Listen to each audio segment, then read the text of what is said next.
السلام عليكم ورحمة الله وبركاته. إن الحمد لله نحمده ونستعينه ونستغفره ونعوذ بالله من شرور أنفسنا وسيئات أعمالنا. من يهده الله فلا مضل له ومن يضلل فلا هادي له. أشهد أن لا إله إلا الله وحده لا شريك له وأشهد أن محمدا عبده ورسوله. Ikhwan fillah, alhamdulillah, kita ucapkan puji syukur pada Allah Subhanahu wa taala. Kini kita berada di bulan yang amat mulia sebagaimana sabda Rasulullah sallallahu alaihi wasallam, "Ataakum syahrun mubarak." Datang kepada kalian bulan yang amat mulia. Alhamdulillah, kita panjatkan puji syukur. Sekarang kita berada pada bulan mulia tersebut. Dan mudah-mudahan segala apa yang dijanjikan diperoleh bagi orang yang berpuasa di bulan Ramadan, Allah berikan kepada kita semua. Semoga Allah ampuni dosa-dosa kita dan semoga seluruh fasilitas yang ada kita peroleh dan dipermudah oleh Allah Subhanahu wa taala. Melanjutkan ta'lim kita pada syarah Riyadhis Shalihin pada bab yang ke-79, yaitu bab wujub ta'ati wulatil umur atau wulatil amr. Bab wajib taat kepada ulil amri. Bab wajib taat kepada ulil amri. Fi ghairi ma'siyatin wa tahrim ta'atihim bil ma'siyah. Tidak pada apa yang diharamkan Allah atau maksiat, dan haram hukumnya taat pada maksiat kepada Allah Subhanahu wa taala. Penulis Imam An-Nawawi rahimahullah memulai bab ini dengan mengutip surah An-Nisa ayat 59. Surah An-Nisa ayat 59. A'udzubillahi minasyaitonir rajim. Ya ayyuhalladzina amanu atii'u Allah wa atii'ur rasul wa ulil amri minkum. Fa in tanaza'tum fi syai'in farudduhu ila Allah war rasul in kuntum tu'minuna billah wal yawmil akhir. Wa dzalika khairun wa ahsanu ta'wila. Wahai orang beriman, taatlah kepada Allah, taatlah kepada Rasul dan ulil amri dari kalian. Jika kalian berselisih pada sesuatu, kembalikan kepada Allah dan Rasul. Jika kalian beriman kepada Allah dan hari akhir, itulah yang lebih baik dan akibat yang lebih bagus. Hadirin rahimakumullah, ketika diwajibkan taat kepada ulil amri, maka tentu kita ingin mengetahui siapa yang dimaksud dengan ulil amr. Dalam syarah ini disebutkan oleh Syekh Muhammad bin Shalih Al-Utsaimin rahimahullah, beliau katakan, qala ahlul ilmi anna ulil amri qisman. Para ahli ilmu atau ulama mengatakan ulul amri itu dibagi dua. Yang pertama, al-ulama. Ulil amri itu dibagi dua. Yang pertama yang disebut ulil amri adalah al-ulama. Kata beliau, hum ulatu umuril muslimin fi bayani syara' wa ta'limi syara' wa hidayatul khalqi ilal haqq. Kenapa ulama disebut amir atau ulil amr? Karena mereka pemimpin kaum muslimin dalam menjelaskan syariat, mengajarkan syariat, dan memberi petunjuk kepada jalan yang hak. Sedangkan yang kedua yang disebut ulil amr adalah al-umara, para amir. Para amir atau pemerintah. yang tidak disebut ulama. Para umara, kata jamak dari amir. Hum ulatul muslimin, pemimpin kaum muslimin, fi hisnis syariah, dalam menjaga dan memelihara syariat, menjaga hukum Allah, menjaga syariat, wa ilzamihim fiha, dan mengarahkan, mewajibkan masyarakat untuk berpegang teguh kepada syariah. Ini yang disebut ulul amr. Kemudian terbagi menjadi 3 pemahaman dalam hal ini di tubuh kaum muslimin yang perlu kita ketahui sebagaimana dijelaskan. Yang pertama, sekelompok tidak mau taat kepada pemerintah kecuali perintahnya adalah perintah Allah dan Rasul. Kelompok pertama, tidak taat kepada pemerintah kecuali perintahnya adalah perintah Allah dan Rasul. Kalau tidak ada ketentuan dari Allah dan Rasul, dia tidak ikuti, tidak taat. Yang kedua, kelompok hanya mau taat kepada pemerintah yang tidak berhukum dengan hukum Allah pada hal-hal yang bersifat duniawiyah, seperti taat pada aturan lalu lintas dan lain sebagainya. Hal-hal lain, masalah saum, haji, apa saja yang berkaitan dengan syariah dia tidak mau ikuti. Yang ketiga, kelompok yang mengambil ajaran dari ahlus sunnah, dari mulai sahabat dan tabi'in, taat kepada pemerintah muslim pada apa saja yang mendatangkan maslahat meskipun tidak ada perintahnya dari Allah dan Rasul. Ini yang kita akan pelajari atas dasar ayat dan hadis agar kita paham dan berada di kelompok yang mana. Karena masalahnya bukan pada apa yang kita lakukan, tapi ancaman berat yang ditetapkan Allah kepada siapapun yang tidak mentaati pemerintah atau ulil amri. Besar ancamannya. Nanti kita lihat di hadis yang ke-665. Kalau ancamannya, imma dia mati sebagai mati jahiliyah, berarti mati dalam keadaan tidak beriman, berat. Atau dia bertemu di hari kiamat dengan Allah tanpa memiliki alasan apapun untuk menolak hukuman Allah. Pertama apa? Mati sebagai jahiliyah, tidak beriman berarti.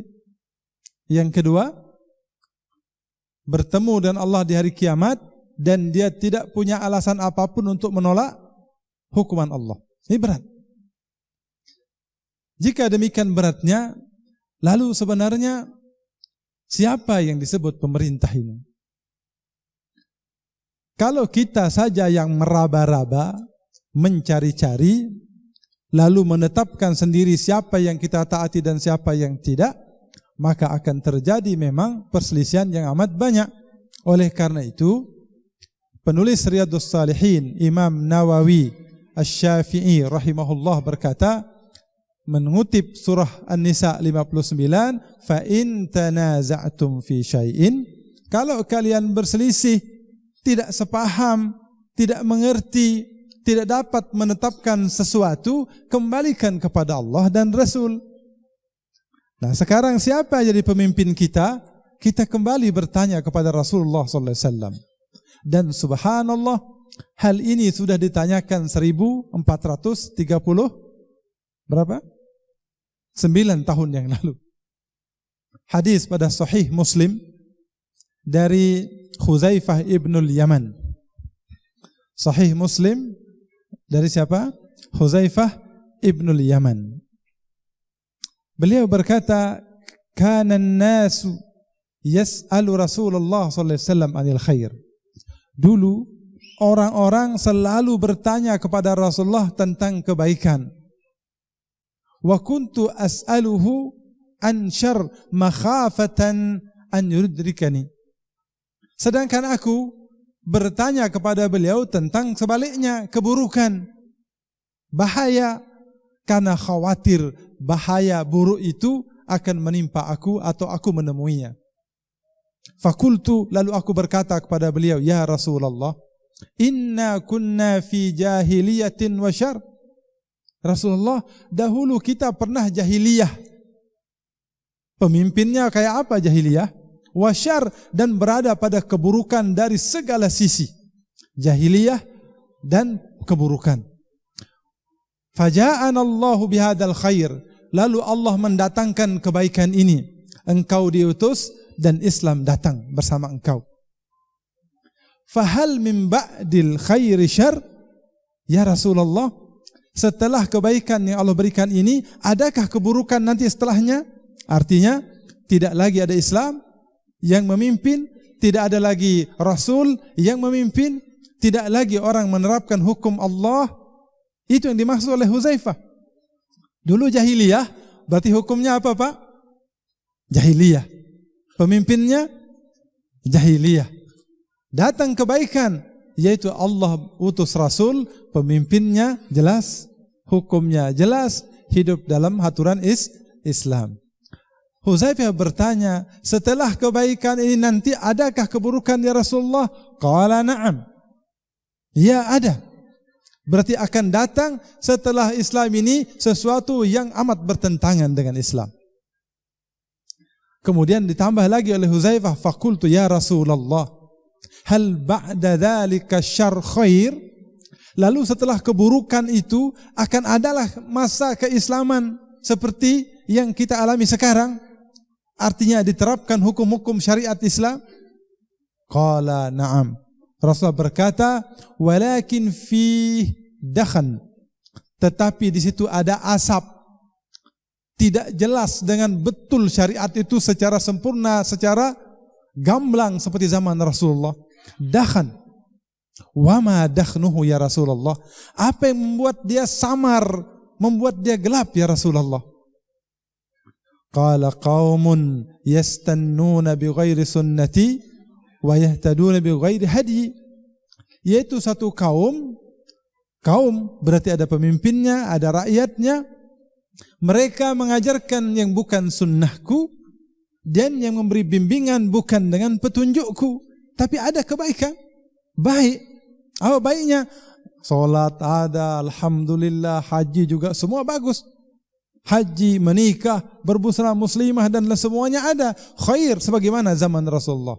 Fihi dakhan, tapi tidak lengkap. Ada apanya? Ada samar, ada asapnya. Ini dianggap baik oleh Rasulullah ini. Kemudian berkata lagi Huzaifah, hal ba'da dzalikal khair syarr? Apakah setelah yang baik tapi berasap ini ada lagi keburukan ya Rasulullah? Qala na'am. Iya ada. Du'at ala abwabi jahannam, yaitu para pemimpin, para da'inya yang serentak berada di pintu-pintu neraka.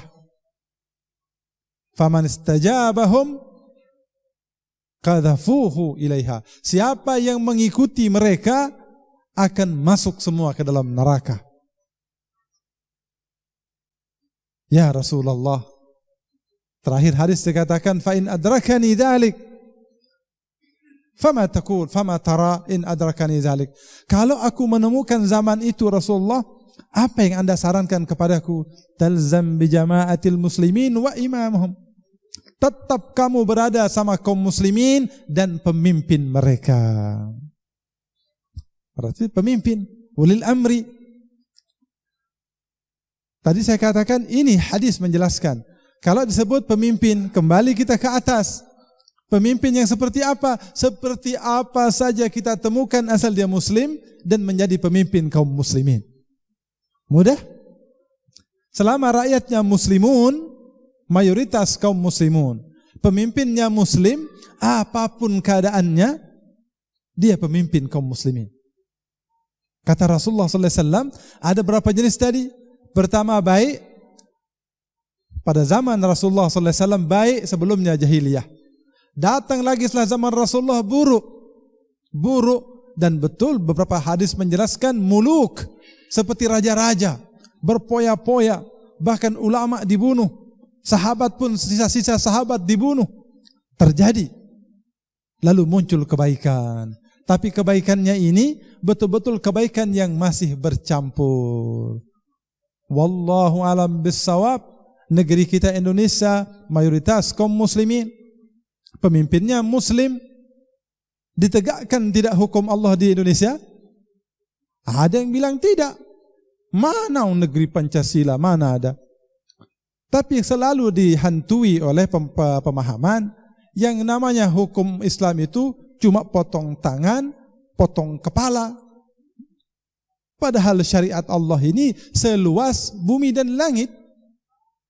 Salat hukum Allah, syariat semuanya. Alhamdulillah di negeri kita ditegakkan syariat Allah, tapi belum sempurna. Masih ada dakhan, masih ada asap. Ya.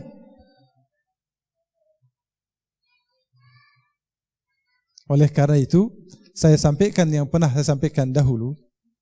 Ulama Ahlus Sunnah sepakat bahwa negeri yang didiami atau penduduknya kaum muslimin, dipimpin oleh muslim, lalu tegak di dalamnya syiarul kubra, tegak di dalamnya syiar-syiar Islam yang besar, seperti sholat berjamaah, azan dibolehkan, haji, berpuasa, nikah yang diatur, kemudian wanita-wanita menggunakan busana muslimah. Jika ini tegak syiar-syiar besar ini, maka itu negara kaum muslimin, itu negeri kaum muslimin, itu jamaatul muslimin bersama imam mereka. Maka disuruh apa? Tetap berpegang kepada jamaah ini dan kemudian dengan imam mereka. Oh, tidak bisa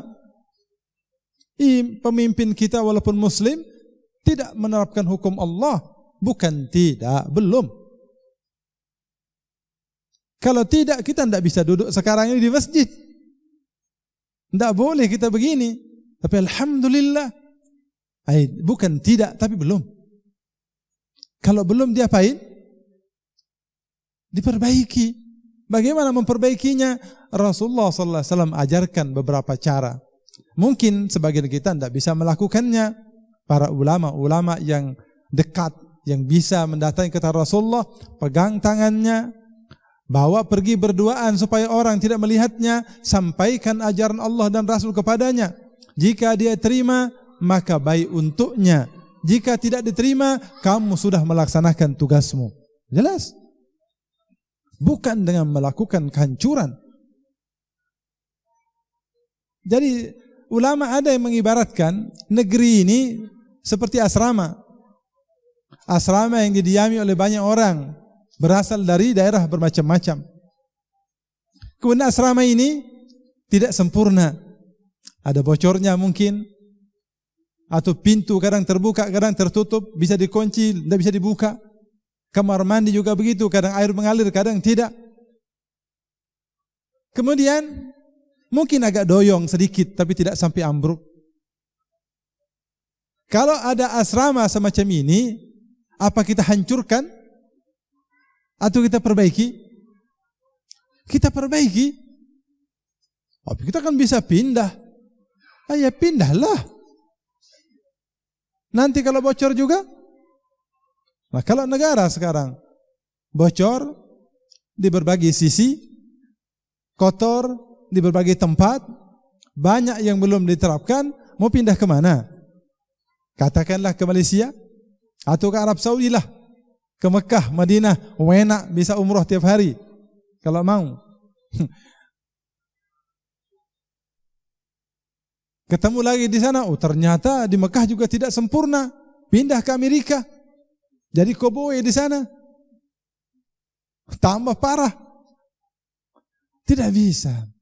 Rasulullah sudah berdasarkan wahyu sudah menceritakan zaman sekarang kita ini. Rasulullah sebutkan fihi dakhan, ada dakhan, tidak sejelas terlihat Islam secara penuh. Tapi alhamdulillah, perbaiki. Oleh karena itu, Rasulullah SAW mengajarkan kepada kita hadis-hadis nanti, baru dapat kita pahami. Kalau kita paham secara ulama ahlus sunnah bahwa pemimpin kita hari ini, ya siapa yang menjadi pemimpin kaum muslimin di Indonesia, itu pemimpin kita sementara. Sementara maksudnya apa? Ya inilah yang ada, dengan segala kekurangan dan kelebihan yang ada. Hukum Allah, alhamdulillah, syariat ini Pak, datang seorang Yahudi kepada Salman Al-Farisi, bertanya tentang hukum Allah, tentang syariat Allah ini. Wahai Salman, hal 'allamaka nabiyyukum kulla syai'in? Wahai Salman, apakah Nabi Anda mengajarkan segala hal yang berkaitan dengan hukum syariat kalian ini? Qala na'am, 'allamana nabiyyuna kulla syai'in hatta al-kharah.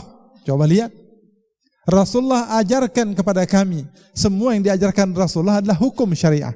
Apa kata Salman? Betul, Nabi mengajarkan kepada kami segala sesuatu, bahkan sampai tata cara buang air besar.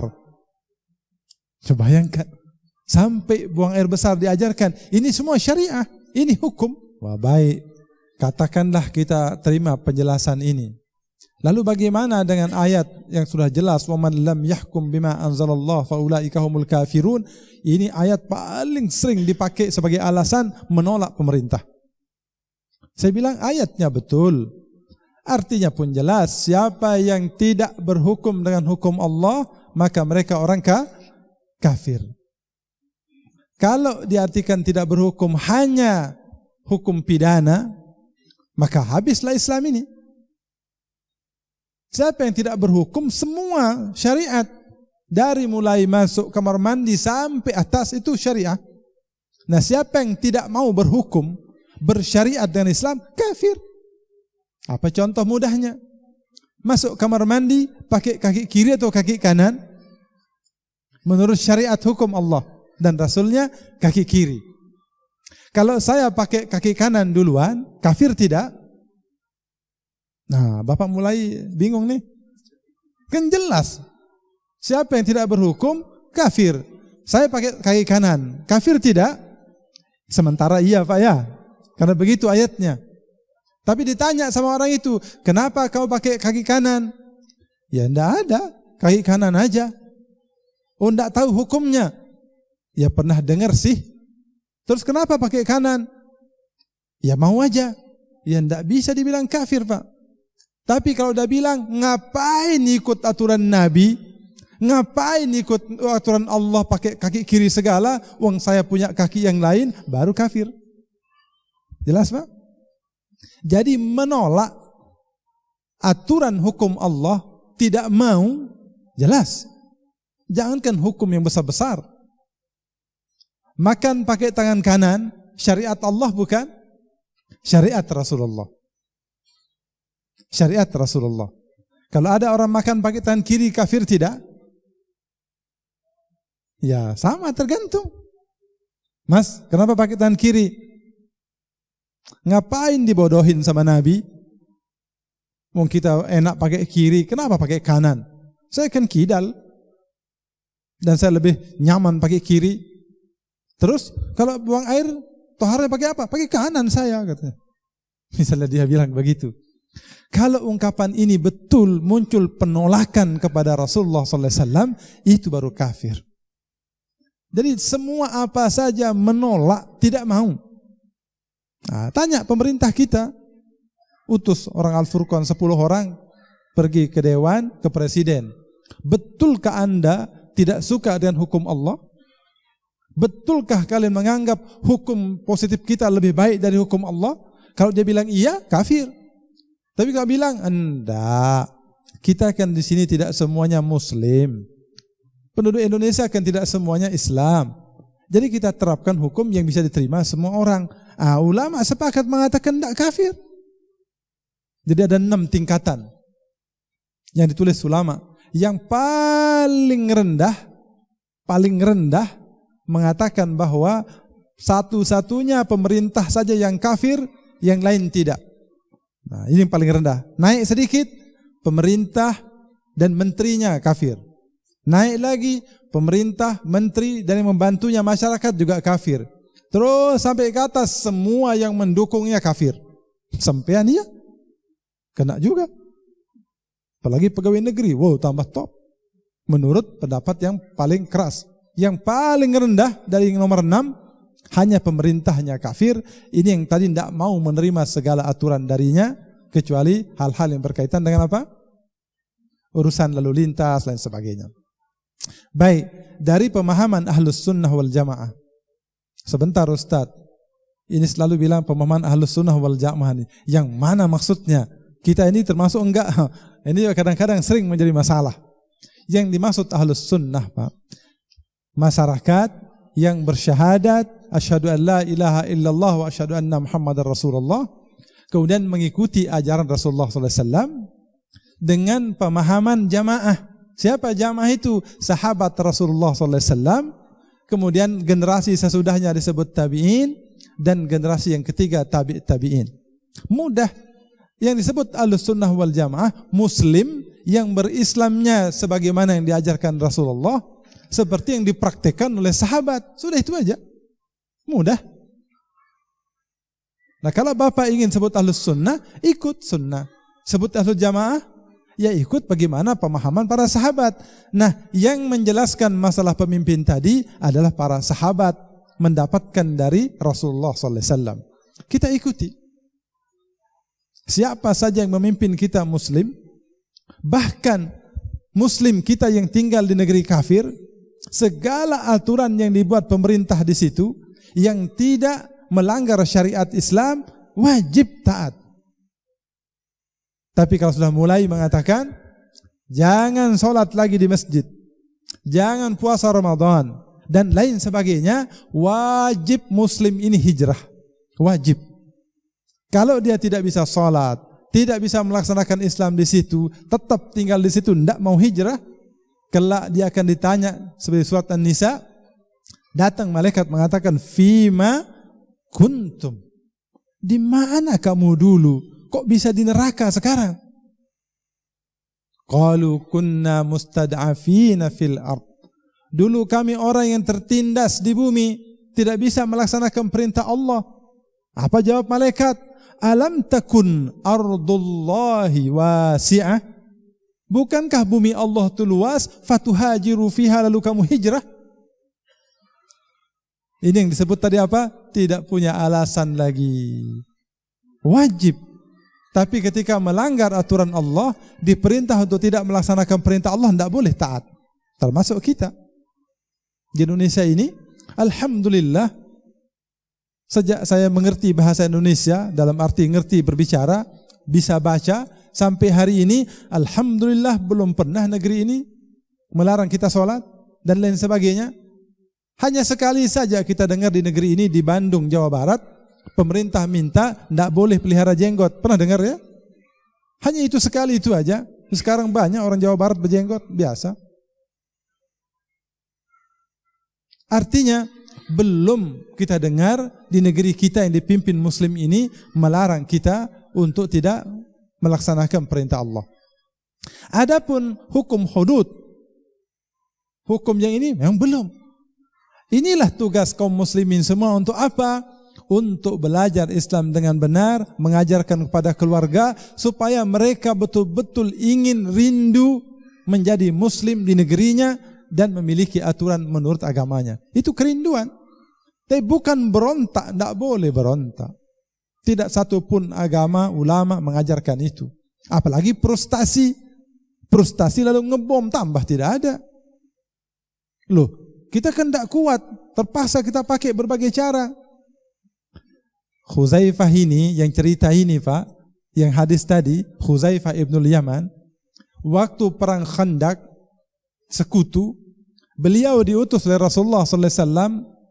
Khuzaifah berangkat masuk ke daerah musuh. Di situ ada Abu Jahal, musuh utama kaum muslimin. Lihat apa yang mereka kerjakan. Begitu masuk, berhasil duduk di dalam, sudah pernah saya ceritakanlah beliau bagaimana panjangnya. Ini manusia cerdas. Hudzaifah ini cerdas, mata-mata yang luar biasa, ahli memanah. Kalau beliau memanah tidak mungkin meleset. Tepat. Tentu dengan jarak tempuh yang sudah beliau ketahui. Apa kata beliau waktu itu? Kalau saya tidak ingat pesan Rasulullah, jangan buat onar, jangan buat kacau, jangan melakukan apapun. Tugasmu hanya mengamati. Apa kata Hudzaifah? Seandainya tidak Rasulullah katakan itu, saya yakin masing-masing kepala musuh Allah itu dapat saya panah dari tempat ini. Gelap. Tidak dilakukan. Saya akan bom, begitu kira-kira bahasa sekarang toh. Nah dulu panah. Abu Jahal ini seandainya lagi perang begitu berhasil membunuhnya, besar pahalanya Pak. Tapi ini sekarang ada pesan jangan. Bukan perang, masih belum bertemu, baru saling intai, belum ada genderang perang. Dia di seberang, Rasulullah di dalam. Kalau ada mengatakan oke perang, saling panah, tapi ini belum. Nah kalau belum dilarang melakukan apapun. Kalau dia bunuh termasuk membunuh, bukan perang. Ini yang pertama. Yang kedua, pada zaman Rasulullah di Mekah, pemimpin Mekah ini Abu Lahab, Abu Jahal ini, trio Abu dulu. Abu Sufyan, Abu Lahab, Abu Jahal. Ya, tapi ingat bukan berarti yang pakai nama Abu itu jelek Pak ya. Mau Abu Bakar pakai juga ya. Ada. Ya, Abu Zahra. Enggak ada. Ya. Baik Pak ya. Pada zaman di Mekah, Rasulullah SAW berhadapan dengan berbagai intimidasi, berbagai tekanan. Jangankan untuk melakukan ibadah, untuk menampakkan diri sebagai muslim aja tidak bisa. Karena pemimpinnya betul-betul kufar yang betul-betul mencegah siapapun untuk mengamalkan Islam. Tidak hanya itu, Bilal ditangkap, Sumayyah disiksa bersama suaminya Yasir, anaknya Ammar juga disiksa. Tidak tanggung-tanggung Pak. La ilaha illallah. Menceritakannya pun berat. Sumayyah itu kakinya diikat kiri kanan, tangannya diikat kiri kanan, lalu masing-masing tali itu diikat di kuda, dan kuda itu disuruh lari ke arah yang berlawanan, pecah tubuhnya. Allahu Akbar. Rasulullah ngebom? Enggak. Bangkit, lawan, siksa, kita tabrak? Enggak. Apa yang disuruh Rasulullah? Isbiru, sabar. Suruh sabar. Apa beratnya sabar? Memangnya ustadz-ustadz ahlus sunnah, para kiai apa ini enggak gemes melihat keadaan? Ya gemes, tapi disuruh sabar. Dikira sampean tok yang gemes, semua orang gemes. Melihat kemungkaran terjadi di mana-mana. Itulah tanda kita beriman Pak. Kalau hati kita tidak gemes melihat kemungkaran itu, tanda iman kita sudah tidak ada. Kan ada 3 tingkat keimanan kita kalau melihat kemungkaran itu. Pertama apa Pak? Cegah langsung. Kalau mampu. Ayo tidak bisa, nasihat. Nasihat juga tidak bisa, ingkari dalam hati. Nah, pengingkaran ini dilakukan hampir semua kita. Nah, yang tidak mengingkari kemungkaran, dia sama dengannya. Baik, ini penghantar Pak, tentang masalah ini, supaya begitu masuk dalam hadis, dalam bab ini, kita sudah paham kepada siapa kita taat, dan kepada siapa kita tidak boleh tidak taat. Jadi negeri ini alhamdulillah, menurut ulama ahlus sunnah seluruh dunia, mengatakan Indonesia bagian dari negara kaum muslimin yang sudah tegak berbagai syiar-syiar kubra, namun belum sempurna. Harus diakui, tidak sempurna. Tidak sempurna bukan dalil alasan untuk menghancurkan negeri ini. Kita yang wajib memelihara negeri ini. Negeri ini direbut merdeka dengan darah kaum muslimin. Dan semua berjuang untuk tegak merdeka dari penjajah kufar kaum muslimin. Sekarang alhamdulillah sudah tegak seperti ini. Dan alhamdulillah namanya Pancasila. Ya memang banyak ikhtilaf perselisihan para ulama dalam hal ini. Tapi alhamdulillah ketuhanan yang Maha Esa itu adalah tauhid. Harus bangga Pak, subhanallah. Bapak coba adakan kuesioner di seluruh negeri ini. Agama apapun namanya, yang esa itu tidak ada kecuali Islam. Tidak ada. Paham esa ini hanya Allah, hanya Islam. Tapi kemudian kita berlepaslah dari semua pemahaman agama-agama lain, walaupun tidak esa tapi mengatakan esa. Tapi itulah yang berjuang kaum muslimin, yang juga berjuang menetapkan tauhid di nomor satu juga kaum muslimin, dan negeri ini juga alhamdulillah merdeka juga karena rahmat Allah yang diberikan pada kaum muslimin. Nah, siapa sekarang yang harus menjaganya? Kita kaum muslimin. Jangan diporak-porandakan, jangan dibentur-benturkan antara satu dan lain. Yang sudah kita peroleh berupa kesempatan mengamalkan Islam dengan baik, amalkan dengan baik, syukur alhamdulillah. Kalau model cara menghancurkan segala apa yang tidak memberikan hak Islam seluruhnya, Allah tidak turunkan kisah-kisah di Al-Quran. Ashabul Kahfi, 7 pemuda ini 7 pemuda cerdas beriman yang tidak menerima pemimpinnya kafir. Seluruh aturan dan hukum berlaku di negerinya juga kafir. Mereka tidak bunuh diri untuk menyerang semua, pergi ke goa. Allah ceritakan tidur di sana. Dan kisah-kisah Fir'aun bersama Musa. Musa alaihissalam itu bersama Harun, pengikutnya banyak, bukan 100, 200, banyak. Ketika masuk di Fir'aun, Allah suruh Musa menemui Fir'aun. Suruh ajak dia bertauhid, ajak menyembah Allah. Tapi ingat Musa, faqula lahu qawlan layyina.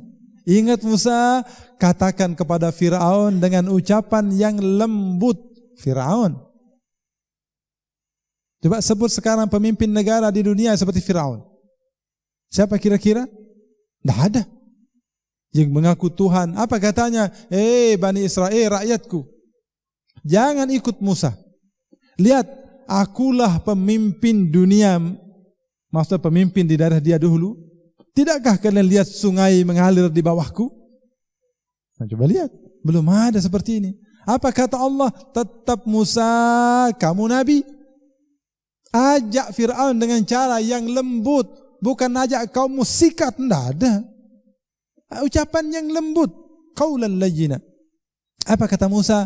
Saya takut ya Allah, karena saya pernah membunuh orang dari mereka. Saya takut mereka menangkapku. Kata Allah, kalla. Tidak, kata Allah, saya selalu bersamamu. Ini namanya ma'iyatullah yang tadi pagi ya. Di Ustaz siapa? Yunahar Ilyas. Allah bersama beliau, melindungi, mengawalnya dan terus. Tidak bisa Fir'aun tidak mau sampai akhir. Apa yang terjadi? Berontak ke Musa masuk? Tidak, disuruh pergi, tinggalkan Mesir. Pergi, meninggalkan Mesir, lewat laut, nyebrang. Alhamdulillah, Al-Mukarram Jokowi ini tidak seperti Fir'aun. Masih bagus, masih sholat saya lihat. Sepanjang saya tahu, puasa juga, haji juga. Alhamdulillah. Dan mengucapkan Assalamualaikum, Alhamdulillah, Alhamdulillah. Masih muslim dengan segala kekurangannya. Berarti cara kita untuk mendakwah beliau dan orang-orang di sekitarnya harus lebih baik, lebih lembut daripada cara Musa kepada siapa? Fir'aun. Nah, tadi yang aliran yang kita sebut pertama, tidak mau, wah itu lain, beda. Ya silahkanlah kalau beda. Tapi inilah jalur yang ditempuh Ahlus Sunnah. Oleh karena itu, apa bentuk qaulan layyina itu? Tidak boleh mimbar dipakai untuk mencaci maki pemerintah. Tidak boleh. Tidak boleh mimbar dipakai untuk mencela pemerintah. Tidak boleh. Ada contoh seorang khalifah. Khalifah ini melakukan sesuatu yang tidak sama dengan khalifah pada zaman Rasulullah. Tiba-tiba ada salah seorang tabi'in angkat tangan mengatakan, wahai khalifah, Anda melakukan hukuman yang tidak sama dengan hukum khalifah-khalifah yang dulu. Beliau dipermalukan di depan orang banyak. Apa jawab khalifah itu? Ya betul. Tapi rakyat khalifah dahulu tidak ada yang mempermalukan khalifahnya seperti kamu. Coba lihat. Persis Ali bin Abi Thalib radhiyallahu anhu ketika jadi khalifah terjadi kekacauan.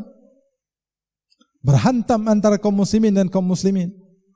Datang seorang khawarij, ya kelas orang yang tadi yang tidak mau menerima pemerintah kalau tidak berhukum Islam, kaum khawarij datang. Wahai Ali, kenapa terjadi pertengkaran kaum muslimin? Padahal zaman Umar, zaman Abu Bakar dan Umar tidak terjadi seperti ini. Apa jawaban cerdas Ali bin Abi Thalib? Tenang dan tentram zaman Abu Bakar dan Umar karena rakyatnya seperti aku. Sekarang aku jadi khalifah, rakyatku seperti kamu. Saya bilang top banget jawabannya ini. Itulah. Jadi kalau mau tentram dan dapatkan kebaikan dari Allah SWT, jadilah rakyat seperti zaman Ali, zaman Abu Bakar dan Umar. Itu maksudnya Ali. Sabar. Sabar menerima suatu. Kenapa terjadi perang Ali dan Muawiyah? Tidak sabar. Bukan tidak sepaham, tidak sabar. Utsman dibunuh, Ali memerintahkan sesuatu yang lain, menunda pembahasan, menunda pencarian siapa yang membunuh Utsman, atau menunda penegasan hukuman untuk orang yang membunuh Utsman. Pihak Muawiyah tidak terima karena Bani Umayyah, baninya Utsman. Tidak, kami akan baiat kepada Anda, wahai Amirul Mukminin, kami baiat, kami ngakui setelah ditetapkan hukum bagi pembunuh Utsman. Hanya itu masalahnya. Tidak sabar saja. Dan itu pasti terjadi antara orang sabar dan kurang sabar. Tapi masalahnya itulah pelajaran penting. Muawiyah sahabat mulia Rasulullah. Ali bin Abi Thalib sahabat lebih mulia dan menantu Rasulullah SAW. Tidak boleh dan haram hukumnya mengkafirkan Muawiyah atau mengkafirkan Ali. Siapa yang melakukannya? Khawarij. Apa kata mereka? Wajib memerangi keduanya. Ali tidak berhukum dengan hukum Allah, Muawiyah menyerang pemimpin yang sah. Haram, kata mereka. Akhirnya Ibn Abbas, Abdullah bin Abbas datang kepada Ali bin Abi Thalib. Wahai Amirul Mukminin, izinkan aku bertemu dengan mereka. Kata Ali, jangan, percuma. Saya ingin berdialog. Kalau setelah itu terserah Anda. Ali ingin memerangi langsung. Beri saya kesempatan berdialog dengan mereka. Kata Ali, baiklah. Pergilah Ibn Abbas menemui kaum Khawarij yang jumlahnya 4.000-an, Pak. Tidak sedikit, 4.000-an. Lebih malah. Datang. Saya datang dari pihak menantu Rasulullah SAW. Bertemu dengan Anda.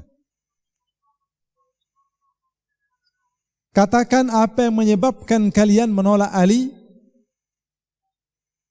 Dia bilang, dia melakukan 3 hal yang bertolak belakang dengan Quran. Kata Ibn Abbas, kalau saya jawab dengan Al-Quran ketiga hal itu, apakah kalian akan kembali? Iya. Sebutkan. Ali telah mencoret kedudukannya sebagai khalifah pada saat dia berhadapan dengan Muawiyah. Kalau dia tetapkan dirinya khalifah, wajib dia membunuh semuanya karena melawan. Kalau saya katakan sesuatu bahwa hal itu pernah dilakukan oleh orang yang lebih mulia dari Ali, apakah kalian kembali? Iya. Rasulullah waktu perjanjian Hudaybiyah, perjanjian dengan orang-orang musyrik Mekah, ditulislah perjanjian itu. Rasulullah mendikte Ali bin Abi Thalib sebagai penulis waktu itu. Tulis perjanjian dari Muhammad Rasulullah SAW. Langsung di stop sama orang kafir Quraisy. Stop wahai Muhammad. Kalau engkau saya akui sebagai Rasul, saya tidak akan memerangi anda. Tulis Muhammad bin Abdullah. Kata Rasul, Ali tulis Muhammad bin Abdullah, tidak mau dihapus sama Ali. Kata Rasul, di mana tulisannya? Ini Rasulullah yang menghapusnya, bukan Ali. Ditulis Muhammad bin Abdullah. Kalau Nabi saja mencoret kalimat Rasulullah untuk kemaslahatan umum waktu itu, apakah Ali engkau salahkan hanya tidak menggunakan khalifahnya? Dia bilang, raja'na, kalau begitu saya kembali. Kami kembali dalam hal ini. Tapi ada dua lagi. Apa itu? Ali menetapkan hukum tidak pada Allah, tidak menetapkan hukum Allah, atau menyerahkan penetapan hukum syariat tidak kepada Allah, tapi kepada manusia. Apa itu? Diserahkan waktu itu namanya tahkim. Diserahkan apa keputusan yang diambil oleh Abu Musa al-Asy'ari dan Abul As, Amr bin As waktu itu. Apa keputusan mereka? Itulah yang akan diambil oleh Ali dan Muawiyah. Keputusan musyawarah. Satu dari pihak Muawiyah itu waktu Amr bin As, satu dari pihak Ali yaitu Abu Musa al-Asy'ari. Orang-orang, tapi waktu itu Abu Musa al-Asy'ari salah mengambil keputusan sehingga beliau pergi menyendiri untuk menghukum dirinya. Tapi sudah ditetapkan. Apa kata mereka? Ali menetapkan keputusan hukum tidak kepada Allah, tapi kepada manusia. Kata beliau, kalau saya berikan kamu ayat Al-Quran yang menetapkan hukum pada manusia, apa kamu akan kembali? Dia bilang iya. Setiap orang yang membunuh hewan waktu haji, kata Ibnu Abbas, Allah tetapkan dia harus membayar denda. Dan keputusan berapa yang harus dia bayar ditetapkan oleh orang adil di negeri itu. Lihat, keputusan hukum Allah tetapkan kepada orang, bukan pada Allah. Kalau untuk nyawa kelinci boleh ditetapkan hukum yang dipastikan oleh orang, bagaimana Ali tidak boleh kau tetapkan untuk kemaslahatan nyawa kaum muslimin yang begitu besar? Untuk nyawa kelinci Allah bolehkan penetapan hukumnya lewat dua orang adil. Bagaimana nyawa kaum muslimin Ali tidak tetapkan melalui tangan keadilan seperti ini? Baik, saya kembali. Dua sudah kembali. Tinggal terakhir katanya. Kalau Ali perang waktu itu atas nama Islam, dia harus menawan semua orang. Tapi kalau Ali tidak menawannya, berarti perang ini antar kafir. Perang kafir, bukan perang Islam. Saya mau tanya, kata Ibnu Abbas, bolehkah kita menawan ibu kita, istri Rasulullah SAW? Oh haram, tidak boleh. Bukankah Aisyah turut dalam perang itu? Perang Siffin? Dari pihak Waqatul Jamal? Apakah engkau suruh Ali untuk menawan Aisyah, istri Rasulullah SAW? Langsung dia bilang, astagfirullah. Akhirnya 2.000 orang masuk Islam lagi, balik. Taubat. Yang lainnya pergi dan diserang oleh Ali bin Abi Thalib dan habis. Sebagian besarnya, sisa-sisanya melarikan diri. Itulah menjadi bibit sampai hari ini. Ada yang menjadi Syiah, ada yang menjadi macam-macam, yang kemudian menentang setiap apa saja yang sesuai jalurnya dengan sahabat. Jadi luar biasa fitnah itu. Paham Pak ya? Jadi ciri-cirinya jelas, mengkafirkan semua pemerintah yang tidak berhukum dengan hukum Allah. Loh, apakah Ahlus Sunnah tidak mengkafirkan? Oh iya, Ahlus Sunnah juga mengkafirkan apabila berdasarkan hadis bukan berdasarkan pemilihan. In tarau fihi kufran bawahan. Ini syaratnya. Kalau kamu sudah jelas melihat pada pemerintah itu terang-terangan kafir dan menolak segala bentuk Islam dan keimanan, baru boleh berontak. Baru boleh mengkafirkannya. Kalau tidak, tidak. Inilah namanya Ahlus Sunnah wal Jamaah. Wah, puasa-puasa siang hari materinya panas Pak ya. Tapi insya Allah tidak terasa. Ya, pembukaan. Saya sudah bayangkan dari rumah. Ini pas babnya bab taat pemerintah. Siang hari ba'da zuhur. Ya, puasa lagi. Masya Allah. Tapi tidak terasa 1:30. Sampai berapa Ustaz? Kalau maghrib enak Pak, ada azan isya. Ini menunggu azan asar, Masya Allah lama. Bapak sih enak. Ya, yang depan kalau boleh sambil minum. Tapi subhanallah terjadi di Lombok, supaya segar sedikit. Ada ustadz tuan guru di Lombok. Khutbah. Wallahu alam. Lupa tuh bagaimana, di pertengahan Rasulullah bilang minta, tolong air. Minta air. Setelah bawakan air, orang heran. Baru beliau sadar, hanya kumur-kumur. Hanya kumur, tidak jadi minum. Baik. Jadi kalau mau diikutin, tapi jangan kumur-kumur sambil telan Pak ya. Baik. Inilah mukaddimah bahwa Ahlus Sunnah wal Jamaah yang sepakat bahwa siapapun muslim jadi pemimpin kita, apapun keadaannya, ya kita berdoa mudah-mudahan Allah berikan pemimpin yang baik. Cuman tabi'in kita mudah rumusnya. Para salafus saleh dulu berikan rumus berdasarkan ajaran Allah apa? Kaifama takunu yuwala alaikum. Bagaimana model kalian, seperti itulah model pemimpin yang diberikan pada kalian. Jadi kalau kita mau pemimpin kayak apa, ayo kita rubah diri kita masing-masing. Kalau kita mau sebaik apa, mari kita jadi baik. Baik diri kita, baik keluarga kita, masing-masing keluarga baik, semua keluarga baik, insya Allah Allah berikan pemimpin yang baik. Kalau kita ngotot hanya menentukan pemimpin, tapi tidak merubah kehidupan masyarakat, ya bagaimana? Kayak tadi rumah tadi Pak, rumahnya ini yang reot, yang bocor itu atapnya, kemudian yang tidak lancar mengalir itu airnya, bukan pemimpinnya. Siapa saja jadi pemimpin, ya begitu aja rumahnya. Lalu bagaimana caranya? Mari kita pelan-pelan perbaiki kerannya dulu kah, airnya kah, bolong-bolongnya, yang bisa ditambah tiang, kalau tidak bisa dibongkar semua ya pelan-pelan tiangnya. Mari kita sama-sama. Kalau semuanya sudah bergerak betul, subhanallah, dengan sendirinya Allah akan berikan pemimpin yang baik. Tapi kan belum, sudah.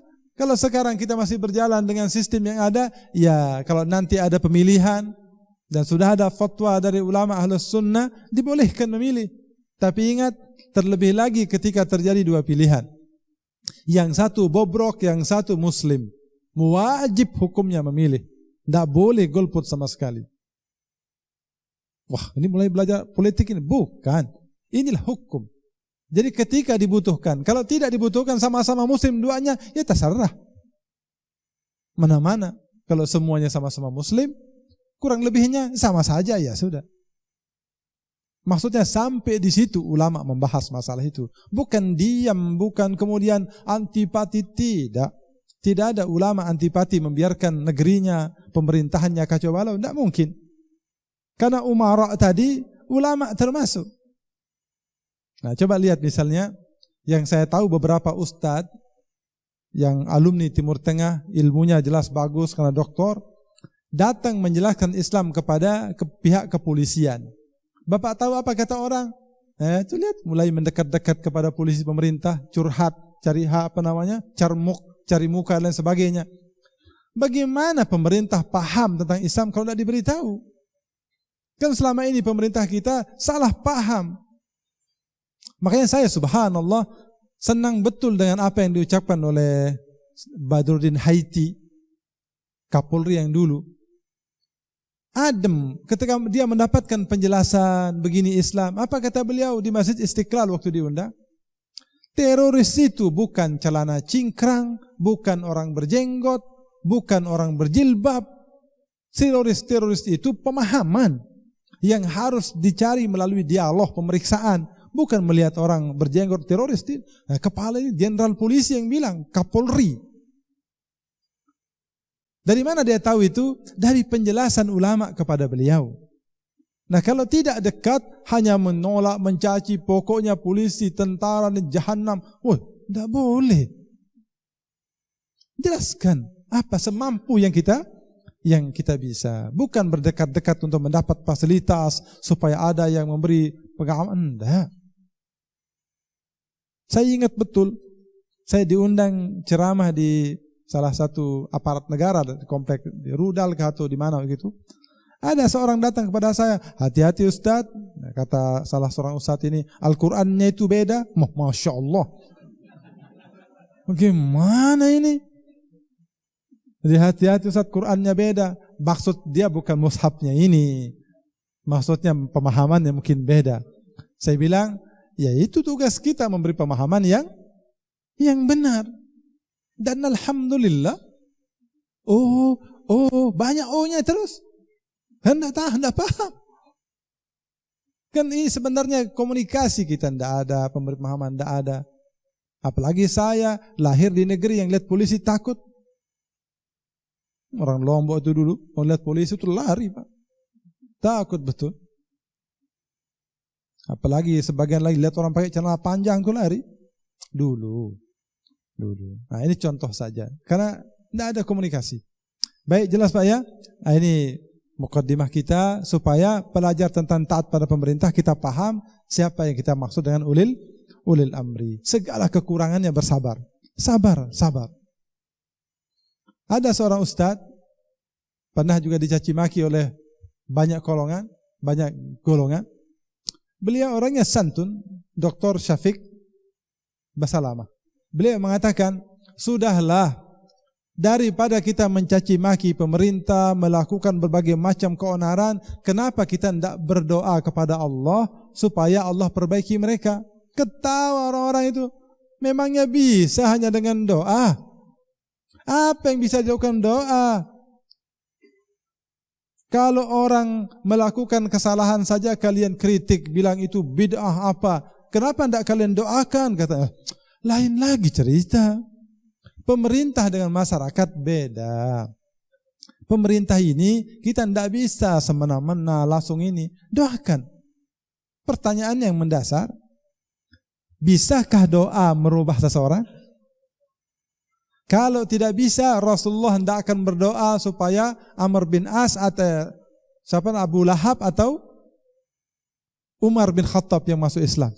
Ya Allah, keduanya atau salah satunya. Ya Allah, keduanya atau salah satunya. Allah kabulkan Umar bin Khattab yang masuk. Susah mengajak Umar nih, jangankan mengajak Islam. Tidak ada yang pernah dakwahi Umar. Baru ketemu saja sudah langsung mencak-mencak. Sampai ada berita Umar masuk Islam. Ketawa sahabat. Apa kata, kalau ada anak keledai masuk Islam, baru aku percaya Umar masuk Islam. Coba lihat. Saking susahnya. Kalau ada anak keledai masuk Islam, aku baru percaya Umar masuk Islam. Ini didoakan oleh Rasulullah. Nah, apa yang tidak mungkin untuk kita sekarang? Doa. Doakan. Coba saya sering tanya kepada teman-teman kita, masyarakat Islam lah. Sehari berapa kali Anda berdoa? Dan dalam doa itu berapa kali Anda doakan pemerintah, pemimpin? Mana banyak Anda pernah? Allahumma rezeki hari ini. Ya Allah, istri saya, ya Allah tolong kasih yang baru. Itu aja yang banyak. Doa gimana caranya mutabah? Doa, setiap doa, ya Allah berilah petunjuk, bantulah, bimbinglah. Kalau Allah beri bimbingan, bantuan pada pemerintah, siapa yang mendapatkan enaknya? Kita. Sama dengan anak-anak. Anak-anak kita selalu mengeluh ke gurunya, bapak saya begini, ibu saya begini, bapak saya kurang perhatian. Pernah doakan? Tidak pernah. Doa, ya Allah bimbing bapak saya. Mungkin bapaknya kurang perhatian, terlalu banyak memperhatikan hal-hal lain. Tapi dia tidak tahu kalau malam-malam bapaknya sebelum berbaring bilang, ya Allah jaga anak saya, jaga istri saya. Berdoa juga dia. Cari nafkah, lelah, Masya Allah. Ini baru bapak. Bagaimana pemerintah? Pemerintah itu tidak gampang. Coba lihatlah Bapak Susilo Bambang Yudhoyono pertama kali kampanye, gantengnya begitu toh? 5 tahun jadi presiden, langsung itu seperti nambah 20 tahun umurnya. Kan yang dipikir banyak orang, enak jadi presiden, dikira enak. Ada yang nulis surat ke Ustadz bagaimana kalau aku jadi presiden nanti? Dikira gampang. Berat, menjadi kepala keluarga aja banyak yang tidak lulus. Apalagi menjadi kepala negara. Tidak main-main Pak, jadi tolong bantu, doa. Jangan hanya bicara, jangan hanya mengeritik, jangan hanya melakukan berbagai macam tindakan yang membuat tambah runyam. Doa. Kita berbuat baik, ajak keluarga berbuat baik, taat kepada Allah, ikuti sunnah Rasulullah SAW di rumah kita, di mana-mana, insya Allah akan baik. Adapun fitnah seperti sekarang, sabar. Setiap hari kita akan dapat fitnah.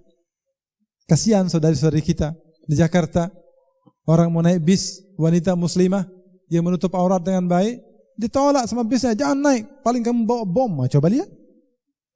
Ini akibat apa? Akibat orang frustasi ngebom di mana-mana. Frustasi. Tidak belajar dengan betul. Oh betul belajar mereka. Iya betul belajar, tapi tidak belajar kepada manhaj yang betul. Sebagaimana diajarkan sahabat kita, sahabat Rasulullah SAW, tabi'in. Tidak ada satupun ulama loh ya, tidak ada satupun yang membolehkan orang melakukan bunuh diri, ngebom sebagainya. Tidak ada. Oleh karena itu, hati-hati. Anak-anak ibu, anak-anak sering tanya sekolah yang kuliah, di sana belajar di mana. Berikan ciri-cirinya. Kalau kamu belajar nak di sana, ini ciri yang harus diingatkan. Belajar sama ustadz di kampus di mana, mudah lihat cirinya. Satu, dia tidak mengajak kamu mencela dan merendahkan pemerintah. Dua, tidak mengajakmu mencela dan merendahkan ulama siapapun dia. Tiga, tidak mencela dan merendahkan ustadz-ustadz yang bukan dari kelompoknya. Empat, tidak mengajarkan kamu benci, dendam kepada siapapun yang tidak sepaham dengannya. Kalau ini tidak ada, alhamdulillah belajar. Jelas ya, mudah. Nah, sekarang anak-anak pulang tiba-tiba benci si A, benci si B, melihat orang si A begini. Apa? Kenapa? Dia beda pemahaman dan kita. Nah kalau semua yang berbeda paham dan kita benci bagaimana? Saya ingin contohkan satu Pak. Tidak apa-apa, mukaddimah aja dulu ya. Rasulullah SAW cerita ke ibunda Aisyah. Aisyah, pernah dengar si A? Pernah. Kamu tahu orangnya enggak? Orang ini, orang yang paling rusak akhlaknya, paling dibenci orang sekampungnya, paling kasar dan paling bodoh dalam menjalani hidup. Tidak ada baiknya. Aisyah membayangkan orang ini harusnya dijauhi dan tidak dijadikan orang mulia. Qadarullah Pak, orang ini bertamu ke rumah Rasulullah SAW. Begitu datang, kata Rasulullah, ini orangnya Aisyah. Itu orangnya yang kaget Aisyah. Rasulullah datang ahlan, diterima, disambut, melebihi cara beliau menyambut Abu Bakar, Umar dan Utsman. Duduk, bicara, setelah orangnya pergi, keluar tergopoh-gopoh ibunda Aisyah mengatakan, ya Rasulullah, Anda mengatakan si A begini, tapi Anda sambut melebihi bapakku Abu Bakar, melebihi Utsman. Apa jawab Rasulullah? Fa inni la uridu an yakula an-nas Muhammadun la yahtarimu dhaifah. Saya tidak mau orang bilang Muhammad tidak menghormati tamunya. Benar? Apalagi cuman sama-sama ustadz, beda pemahaman sedikit, yang ini beda sedikit, langsung seolah-olah dia menjadi calon penghuni neraka. Masya Allah. Tidak boleh. Beda, banyak yang beda. Zaman Rasulullah aja bedanya jelas sahabat. Subhanallah. Nah, inilah yang diajarkan anak-anak, hati-hati nak, bagus, belajar agama bagus, tapi jangan pulang-pulang kamu sudah langsung beda ke arah yang lebih baik. Alhamdulillah, dia sholatnya rajin, baca Quran rajin, baca buku agama rajin, sama orang tua berbakti makin bagus, kepada ibunya berbakti. Ini hati-hati, kata Dr. Sulaiman Ar-Ruhaili, salah seorang dekan di Universitas Islam Madinah, mengatakan hati-hati. Tanda awal orang belajar dari teroris dan pemahaman sesat itu amat sangat tidak memuliakan orang tuanya yang tidak sepaham dengannya. Kalau dia masuk lewat seperti lewat depan patung. Islam ini pasti Pak mengajarkan orang menjadi baik. Sama orang baik, sama orang santun kepada siapa saja. Walaupun beda paham, bahkan walaupun kepada orang yang mencacinya. Apalagi pada orang yang disebut ustadz. Walaupun dia amat mungkin bainas samai was sumur, dalam lagi, bukan art. Perbedaannya tapi dia dikenal di kampungnya sebagai ustadz, kita bilang ustadz. Ustadz apa kabar? Karena dia dikenal jadi ustadz, walaupun kita tidak senang, tidak suka, tidak sependapat. Saya di pesawat dari Surabaya ke Balikpapan. Saya duduk pas di emergency seat itu, dekat jendela. Duduk sama seorang yang saya tahu dia orang amat sangat Islam lah, pakaiannya semua. Ngobrol-ngobrol. Tinggal di mana? Oh, saya di Bontang. Oh, Bontang. Terus dia cerita daerahnya. Nah, saya tanya, siapa saja ustadz-ustadz nasional yang pernah diundang ke sana? Dia sebut nama-nama ustadz terkenal tanpa menyebut ustadz. Bahkan saya contohkan misalnya Ustadz Badrus Salam yang cukup terkenal. Apa katanya? Itu si Drus. Coba lihat. Nyebut nama orang. Si Drus siapa itu katanya? Saya bilang, oh ini kelompok orang yang tidak menghormati siapapun. Terus kalau Ustadz Yazid, oh apa isi Yazid itu? Jadi orang-orang terkenal atau siapalah. Siapa lagi yang terkenal misalnya? Dulu Zaidun MZ misalnya. Siapa? Si Z. Nah begitulah kira-kira. Jadi saya bilang, kenapa Anda begitu tidak hormat kepada orang? Oh, saya tidak menghina, kan betul namanya Drus katanya. Coba lihat. Tidak ada penghormatan. Bagaimana orang belajar Islam kemudian tidak?